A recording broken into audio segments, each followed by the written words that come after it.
California is one of the most iconic states in the United States, known worldwide for its booming economy, Hollywood glamour, tech giants, and sprawling landscapes. It rivals entire countries in economic power. But behind this golden image lies a harsh and growing threat: erosion. Across the state, erosion is steadily eating away at the land, from the famous coastal cliffs to the rolling hillsides of inland California. Some of this is driven by human activity, like intensive farming that strips away protective layers of soil. Other times, it's natural forces at work. But the most alarming factor may be something that's becoming disturbingly common: hillside erosion triggered by wildfires. You see, wildfires are no longer rare seasonal events in California. They've become part of life. When fires rip through forests and brush-covered hillsides, they don't just destroy homes and habitats. They leave the land bare and vulnerable. Without the protective cover of vegetation, hillsides can collapse during the next rain, sending tons of soil, rocks, and debris hurtling downhill. The results can be deadly. So what can stop this dangerous chain reaction? Surprisingly, dead vegetation. More specifically, straw. Let's explore how this unlikely hero helps protect California's hills from disaster. To understand why erosion is such a threat in California, we need to look at the climate. The state has long struggled with water. Rain is scarce for much of the year, especially in the southern and central regions. But when it does come, it often arrives in intense, short bursts, downpours that overwhelm the dry, hardened ground. Locals know what this means: flooding. Take the period between December 31st, 2022, and March 25th, 2023. Torrential rains left 22 people dead, knocked out power to over 200,000 homes, and forced 6,000 evacuations. The scale of the damage was staggering, and this wasn't even considered a nationwide disaster. Climate scientists have a name for what's happening: precipitation whiplash. Rainfall is now spaced farther apart, but when it comes, it's more intense than ever. Droughts are getting longer, storms are growing stronger, and unfortunately, this trend is expected to continue. But it's not just the rain. California is also being reshaped by fire. In January 2025, a historic wildfire swept through the greater Los Angeles area. Over 10,000 structures were damaged, 180,000 people were evacuated, and losses totaled $250 billion. This wasn't an isolated incident. It was just the latest in a growing list of fire disasters. Since the year 2000, California has seen wildfire seasons that burned as little as 89,000 acres, or as much as 4.4 million acres. In 2020 alone, over 8,100 fires scorched the state, and more than 3 million people currently live in areas considered to be at very high fire risk. These fires aren't happening in isolation. They're linked to the same climate shifts fueling floods: low humidity, high temperatures, dry conditions, and powerful winds. It's a dangerous feedback loop. First come the fires, then the rains, then the erosion. It's not just a theory. The U.S. Geological Survey documented a tenfold increase in hillside erosion after wildfires in Northern California between the late 1980s and the 2010s. Once vegetation is burned away, the soil is left exposed. When the next rainstorm hits, there's nothing to hold the hillside together, and the consequences are devastating. Homes are destroyed, roads are buried, vital infrastructure is damaged. In some cases, entire hillsides give way, leading to deadly mudslides and landslides. One example stands out: the 2014 King Fire in El Dorado County. Nearly 99,000 acres of forest, much of it hilly terrain, were burned. Critical infrastructure was threatened, including 11 Pines Road and key water reservoirs like Brush Creek and Slab Creek, both essential to California's hydroelectric system. Sediment from the hills threatened to clog water systems and degrade water quality. Disaster loomed. But the U.S. Forest Service didn't wait for the rains to do their damage. Working quickly, teams of soil scientists, hydrologists, and botanists identified 1,200 acres that needed immediate attention. Their solution? Straw. Certified rice straw, clean, weed-free, and a byproduct of farming, was chopped into fine mulch and airlifted by helicopters. Advanced navigation tech allowed precise placement of the straw across steep slopes. Each helicopter trip took just 4 minutes and could drop enough mulch to cover nearly an acre. In total, 320 acres were treated in this way before the rains came. But how does this even work? How can straw, essentially dead plant matter, stop erosion? When a wildfire tears through a landscape, it destroys not just plants, but also the topsoil, the critical layer that contains roots, fungi, and organic matter that retain water. It even changes the chemistry of the soil, sometimes making it hydrophobic, meaning it repels water rather than absorbing it. So when rain arrives, the water rushes over the surface, carrying the loose soil with it. That's how landslides begin. Straw acts like a protective blanket. It shields the soil from the impact of rain, slows down water runoff, and gives the ground time to absorb moisture. Even though it doesn't replace the benefits of living roots, it's a vital stopgap. Straw also helps regulate temperature, reduce evaporation, and eventually decomposes, returning nutrients to the soil and helping new vegetation take root. And it works. Though we don't have specific post-King Fire erosion stats, there were no major reports of infrastructure damage in the protected areas. In Spain, a 2020 study gave us hard numbers. Researchers found that post-fire straw mulch helped scorched land retain moisture and reduce erosion dramatically. If 80% of the soil was covered, erosion dropped by up to 90%. Even when only 67% was covered, erosion still dropped by 70 to 75%. That's a huge return on investment, and it helped validate what California was already doing. California isn't alone in this battle. In Colorado, the Cameron Peak Fire in 2020 burned over 208,000 acres, including forests in Rocky Mountain National Park and surrounding areas. Like in California, the scorched hillsides faced serious erosion risks. Rivers such as the Poudre and Big Thompson were directly in the fire's path. Without intervention, heavy rains could flush sediment, ash, and debris into these waterways, contaminating them and damaging ecosystems. And that's exactly what happened in 2021. The Poudre River turned black with soot and sediment. Flash floods and mudslides became common. One July flood in Larimer County caused major property damage and forced evacuations. To stop things from getting worse, helicopters once again took to the skies, this time spreading over 10,000 acres in the Poudre watershed and nearly 1,500 acres near the Big Thompson. The cost, a staggering $31 million.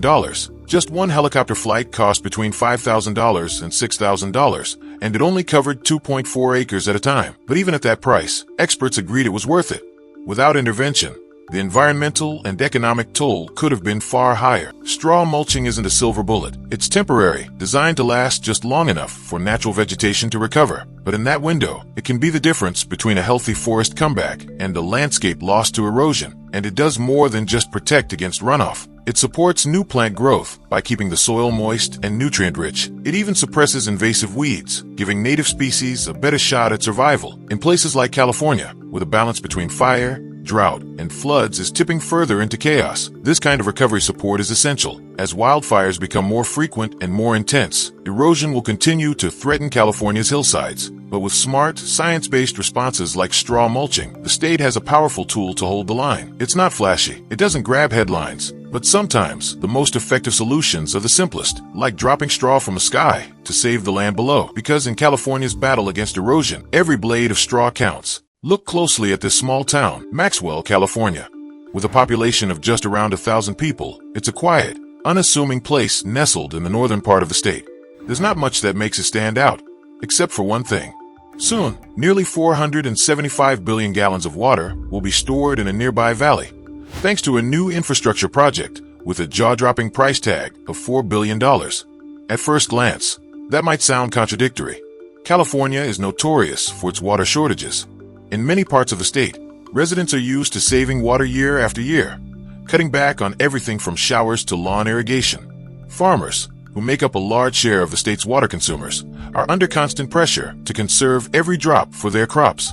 With such a strong emphasis on conservation and such tight regulations on water usage, how does building a massive new reservoir, one that releases a huge volume of water into a drought-prone region? Surprisingly, this is California's strategy to fight back against its increasingly unpredictable water future. Let's dig into the problem first. California's geography is a major challenge when it comes to water availability. Large portions of the state are made up of deserts. Take the Mojave Desert, for example. It covers more than 13,000 square miles, but receives only 2 to 6 inches of rain per year. With temperatures regularly soaring over 100 degrees Fahrenheit, most of that rain evaporates before it can be of any use. Then there's the Colorado Desert, covering another 10,800 square miles, where similar conditions prevail: hot, dry, and unforgiving. And don't forget about the sprawling Great Basin Desert, which extends into eastern California. It receives just 6 to 12 inches of rain annually, making the landscape inhospitable to large-scale water storage without major engineering. California's natural environment simply doesn't support stable, abundant water supplies. But the situation gets even worse when you factor in the drought cycles. In July 2021, for example, Governor Gavin Newsom urged residents to reduce water usage by 15%. That wasn't new. In 2015, amid another severe drought, then Governor Jerry Brown mandated a 25% reduction in urban water use. Why such drastic measures? Just take a look at this data. Between 2014 and 2017, about 60% of California was experiencing what experts called exceptional drought. And nearly the entire state faced drought conditions of some level. After a short recovery, yet another drought hit in 2020, stretching well into 2023. It's a vicious cycle, and while these events vary in intensity, one thing is consistent. California regularly runs dangerously low on water. That's why restrictions are essential to prevent total water collapse during dry years. Oddly enough, while the state was dealing with drought, some regions were hit by severe floods. During these rare but intense storms, hundreds of millions of gallons of rainwater fell in just days. Too much, too fast.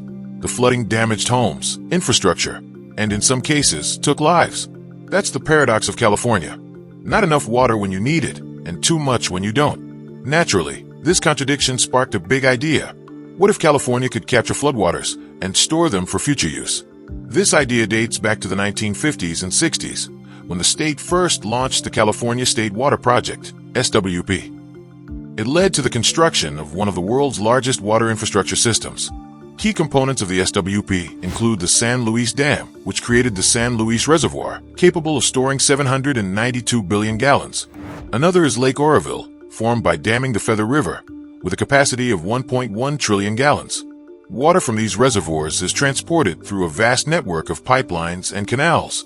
The centerpiece of this system is the California Aqueduct, a 460-mile water highway that moves water across regions, capable of carrying 98,000 gallons per second. At the southern end of the aqueduct lies the Edmundston Pumping Plant, one of the most powerful water lifting stations on Earth. To give you an idea of its might, it can lift water nearly 2,000 feet, higher than the Eiffel Tower. The SWP is a marvel of engineering, and it served California well for decades. But over the years, demand has outgrown supply. The state's population has more than doubled. Agricultural and industrial needs have ballooned. Meanwhile, climate change has made rainfall patterns even less predictable. That's why the state is building something new, the Sites Reservoir, just west of Maxwell. Why here? The location is ideal. The valley is shaped like a natural basin, surrounded by hills and mountains, minimizing the need for artificial barriers. It's lightly populated, which avoids the social disruptions that dams often cause. And with sparse vegetation, environmental impact is lower. Planning for the reservoir started in 1996. Over the next 18 years, more than $50 million was spent on feasibility studies.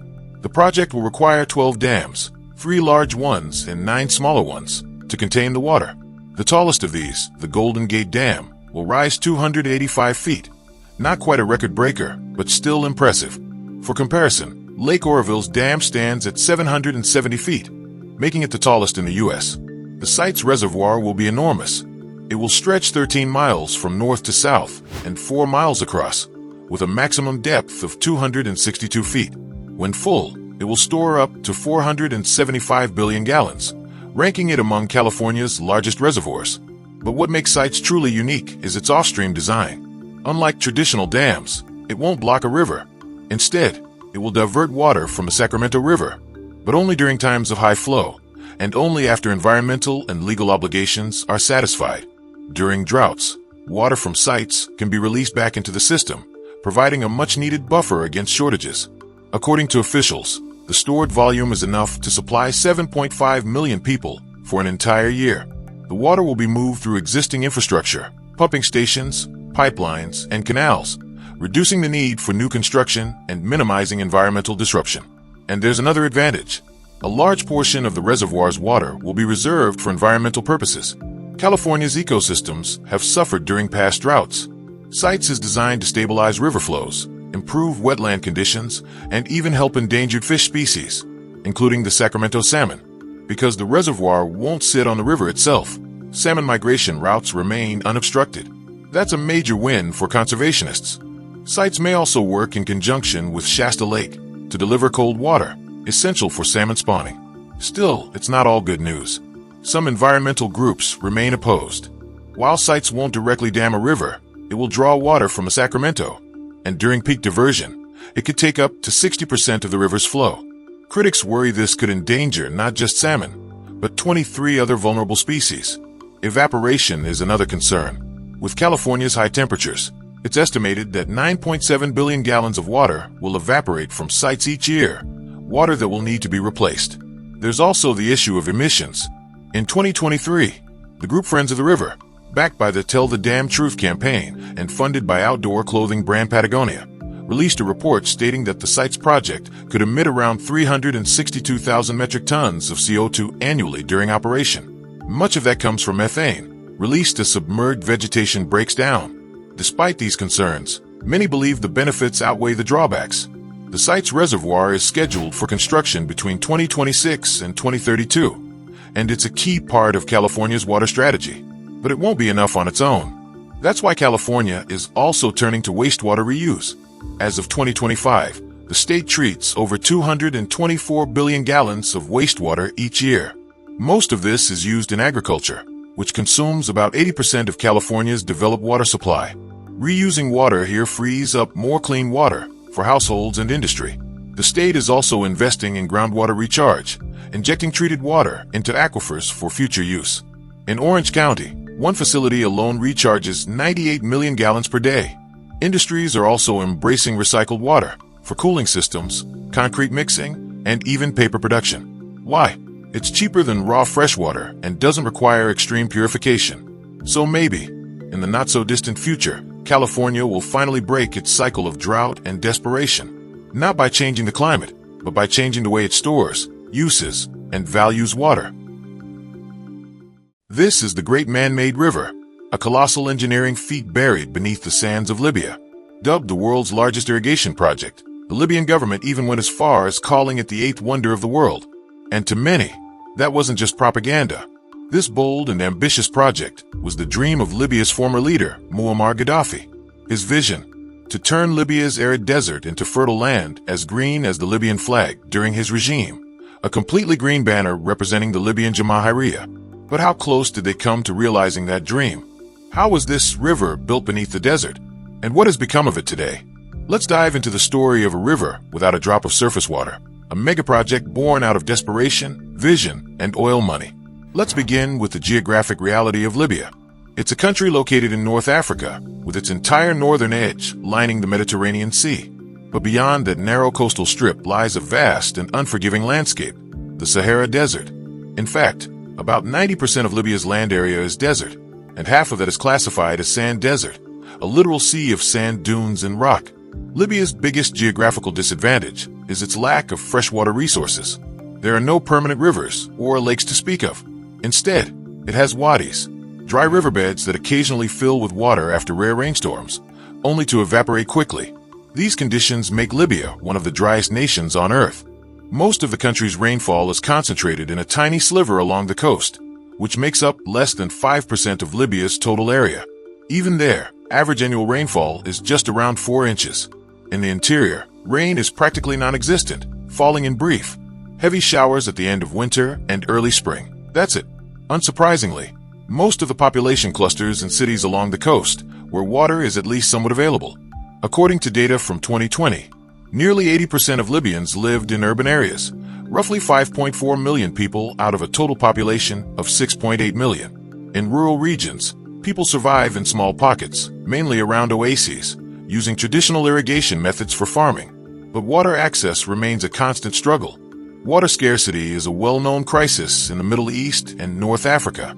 The reasons are many: scorching temperatures, high evaporation rates, limited rainfall, and a growing population. Libya is a textbook example. In fact, the World Resources Institute ranks Libya as the 6th most water-stressed country on the planet. Back in the 1960s, Libya began experimenting with desalination, removing salt from seawater to make it drinkable. But it was an expensive and limited effort. Then, in 1969, everything changed. Muammar Gaddafi seized power in a military coup, and soon, his administration began eyeing a much grander solution, the Great Man-Made River Project. Interestingly, Libya's water woes actually predate Gaddafi. During the 1930s, under Italian colonial rule, water shortages were already a major issue. But back then, Libya lacked the money, manpower, and technology to tackle such a challenge.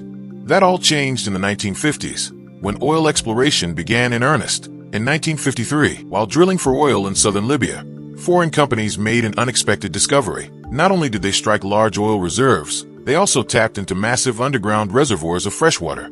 It was like hitting the jackpot twice. Further studies revealed that this water came from the Nubian Sandstone Aquifer System, one of the largest fossil aquifers in the world. This ancient groundwater is believed to be between 10,000 and 1 million years old, formed back when the Sahara was a much greener, wetter region. Over millennia, this water became trapped deep underground beneath thick layers of sandstone. The aquifer stretches beneath 4 countries: Libya, Chad, Sudan, and Egypt, covering an astonishing 770,000 square miles. It's estimated to contain around 39 quadrillion gallons of water. That's an almost incomprehensible amount. At first, the Libyan government considered using this water for large-scale desert agriculture. But by the early 1980s, the strategy shifted. A new plan emerged. Instead of trying to farm in the desert, why not transport the water to the densely populated coast? It seemed far more feasible than investing in costly desalination plants that the country couldn't afford to operate or maintain. The coastal aquifers, especially around Tripoli, were also becoming increasingly salty and polluted due to overuse. Meanwhile, a giant reservoir of pristine freshwater lay untouched in the desert interior. The only problem? No one lived near it. The water had to be brought hundreds of miles across harsh, empty terrain. Thus, the Great Man-Made River Project was born. Despite its name, it's not a river at all, but an immense network of underground pipes, aqueducts, reservoirs, and pumping stations designed to move water from the heart of the desert to Libya's cities and farmlands along the Mediterranean coast. But building such a river was no small feat. Construction was divided into multiple phases. The idea was to drill deep wells, some over 1,600 feet into the ground, tap into the aquifer, and then transport the water through a massive system of pipes. By the time it's completed, the network is expected to span over 2,500 miles, with a capacity of more than 1.6 billion gallons per day. In 1984, Gaddafi officially launched the project and laid the foundation stone near the Sarir Aquifer in eastern Libya. The first phase of the project, known as GMR-1, was focused on 2 fields, Tazerbo and Sarir. Hundreds of deep wells were drilled, and the water was pumped through twin pipelines to Ajdabia, where it was stored in large reservoirs. From there, it was distributed to the coastal cities of Benghazi and Sirte. By 1991, Phase 1 was complete. It consisted of a 990-mile-long double pipeline capable of transporting 528 million gallons of water per day. To build it, engineers installed a staggering 250,000 sections of reinforced concrete pipe, each 13 feet wide and 23 feet long. These were the largest precast concrete pipes ever made at the time, manufactured at 2 giant plants inside Libya using steel-reinforced, pre-stressed concrete. The pipes were placed into 23-foot deep trenches using custom-designed cranes and bulldozers. Each joint was sealed with heavy-duty rubber gaskets and cement grout before being buried. The construction also included massive reservoirs. For instance, one reservoir near Ajdabia spans over 3,300 feet in diameter and holds more than 6 billion gallons of water, essentially a man-made lake. The numbers are jaw-dropping. Over 5 million tons of cement were used, enough to build 20 Great Pyramids of Giza. The amount of steel wire used in the pipe reinforcement could encircle the Earth 280 times. Just to appreciate the scale, consider this. Libya even built a monument out of one of these pipe segments to showcase the size of a single piece. Following the success of Phase 1, the second major section, GMR-2, was launched in western Libya. Its goal was to supply water to the capital, Tripoli. Phase 2 began delivering water in 1996, pulling from wells in the Jabal Assa area. Additional phases were planned to connect other regions of the country, with the long-term vision of supplying water for agriculture, domestic use, and eventually industry. Water from the Great Man-Made River was intended to revolutionize farming in Libya. In theory, it would irrigate thousands of acres of land, boost food security, and reduce reliance on imports. And for a time, it seemed to be working. But the project wasn't without criticism. Many scientists warned that fossil water is a non-renewable resource. Once it's used up, it's gone forever.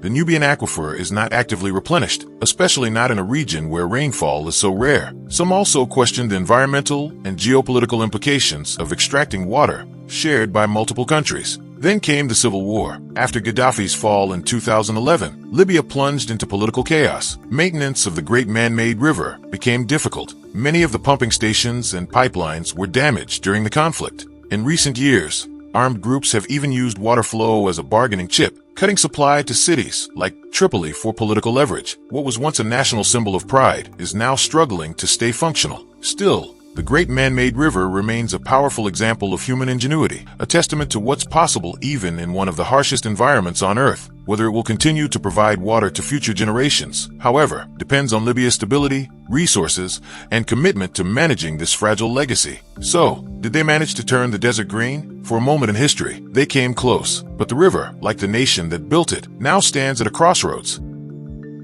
Here are 9 countries that border the Baltic Sea, but recently, global attention has focused on just 2 of them, Germany and Denmark. Why? Because nestled between these 2 nations is the site of one of the most ambitious infrastructure projects in European history. If you sail through this area, you'll notice something unusual. Artificial land formations, newly carved out channels leading into the sea, and at times, as many as 70 ships scattered across the horizon. Not exactly your average maritime traffic. These vessels weren't there for sightseeing. They were part of a massive operation that involved digging up more than 76 million cubic feet of soil and rock from the seabed. So what's going on here? It's all part of the Fehmarnbelt Fixed Link, a 10 billion euros megaproject that's not just rewriting engineering records, but also transforming how Europe connects. Off the coasts of Germany and Denmark, 2 entirely new harbors have been constructed, each capable of handling nearly 100,000 tons of raw materials per week. An enormous production plant, covering roughly 11 million square feet, has also sprung up. All of this is to make way for a tunnel. But not just any tunnel. This project is building what will soon be the world's longest immersed combined road and rail tunnel, a direct connection between the German island of Fehmarn and Denmark's Lolland Island. Up until now, crossing between the 2 meant relying on a ferry, a process that involved queuing up, boarding, and sitting through a 45-minute ride across the strait. And that's on a good day. Storms, strong winds, or fog could easily delay service by hours. So the idea of a permanent, fixed link has been on the drawing board for decades, since at least the 1990s.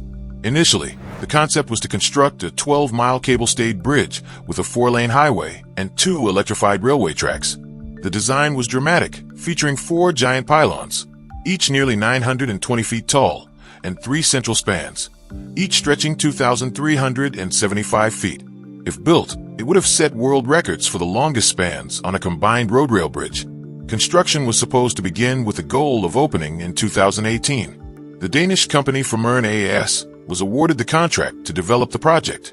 But then came a major pivot. In 2010, after extensive studies and engineering assessments, Fehmarn AOS concluded that a tunnel would be the better option. The reason? Fewer technical risks and a more predictable construction process.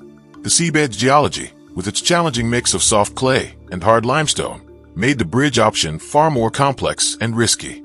Plus, the cost difference between the bridge and the tunnel was surprisingly small, 5.2 billion versus 5.5 billion euros. Construction time wasn't drastically different either, 5.9 years for the bridge versus 6.5 years for the tunnel. So the plan shifted. The tunnel became the official design. The tunnel, once complete, will stretch 11 miles, about 18 kilometers, and carry both road and rail traffic. It will consist of 2 double-lane motorways, 2 electrified railway tracks, and a service tunnel in the center. To support such a massive structure, construction had to start not just with digging, but with building the facilities required to produce and transport the enormous materials needed.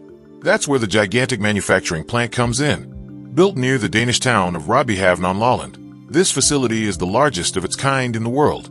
Inside, 6 production lines churn out the precast concrete elements that will form the tunnel. Each segment is a monster in its own right, 712 feet long, 131 feet wide, and 33 feet high. And they weigh a staggering 73,500 tons, just shy of a fully loaded cruise ship. In total, 79 of these standard tunnel segments will be needed. On top of that, special segments will be created to house technical equipment and emergency access systems. And since transporting these massive tunnel elements from distant locations would be logistically impossible and prohibitively expensive, the production plant was strategically built just a few miles from the actual tunnel site. Even the harbors were purpose-built to receive raw materials like gravel, sand, cement, and steel, capable of handling tens of thousands of tons weekly. The German side at Puttgarden also got its own smaller port to support the construction effort. By 2024, Dredging operations were in full swing. Ships of every kind filled the Fehmarnbelt: cutter suction dredgers, trailing suction hopper dredgers, and specialized stone clearance vessels. Their mission was to dig an 11-mile trench between Fehmarn and Lolland. The trench measured up to 164 feet wide and almost 50 feet deep. The seabed's natural conditions were tough, ranging from soft clay to hard limestone, but the specialized fleet handled it all. Rather than dumping the excavated material, engineers decided to reuse it. The soil and rock were transported to a designated area off Rodbyhaven to create 741 acres of new land. This reclaimed land will eventually become a mix of natural habitat and recreational zones, complete with beaches, parks, and trails. With the trench now complete and reinforced with gravel, the next monumental step begins: laying down the tunnel sections. Entrances to the tunnel have already been constructed on both Lolland and Fehmarn. These massive portals serve as gateways for the submerged structure that will rest beneath the sea. Transporting and positioning each tunnel section is no small task. Each segment will be attached to floating pontoons, then guided into place by tugboats. This delicate process, known as immersion, won't be done remotely. It will be operated from a control room located on one of the pontoons. A team of 22 people will oversee the process, using high-precision underwater cameras and positioning systems to guide the section into the trench with an accuracy margin of just half an inch. Once each section is perfectly placed, large rubber gaskets, engineered to last 120 years, will be installed between them to ensure watertight seals. Then, layers of soil will be placed back over the entire tunnel, burying it beneath the seabed. In the end, this will be a tunnel that is both underwater and underground. But if installing just one tunnel segment takes up to 40 hours, how long will the whole project take to complete? That's the million-euro question. When plans were first floated in 2012, the goal was to open the tunnel by 2021. A few years later, the date was pushed to 2024, then 2028. Finally, in 2020, the official opening date was set for 2029. Many are eagerly awaiting that year because the benefits of this tunnel will be enormous. Travel time will be slashed dramatically. What is currently a 45-minute ferry ride will become a 10-minute drive through a modern tunnel. Even better, high-speed trains will cross the same route in just 7 minutes, reaching speeds of up to 124 miles per hour. Zoom out on the map, and the bigger picture becomes clear. The tunnel isn't just about connecting Fehmarn and Lolland. It's about reshaping transportation across Northern Europe.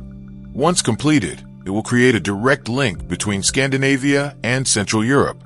Freight trucks, passenger vehicles, and trains will be able to travel seamlessly from Copenhagen all the way to Hamburg, reducing congestion, cutting emissions, and boosting economic ties. It will also strengthen the Trans-European Transport Network, TEN-T, the EU's plan for integrating infrastructure across member states. In short, the Fehmarnbelt Tunnel is more than a regional project. It's a continental game-changer, and it's breaking records along the way.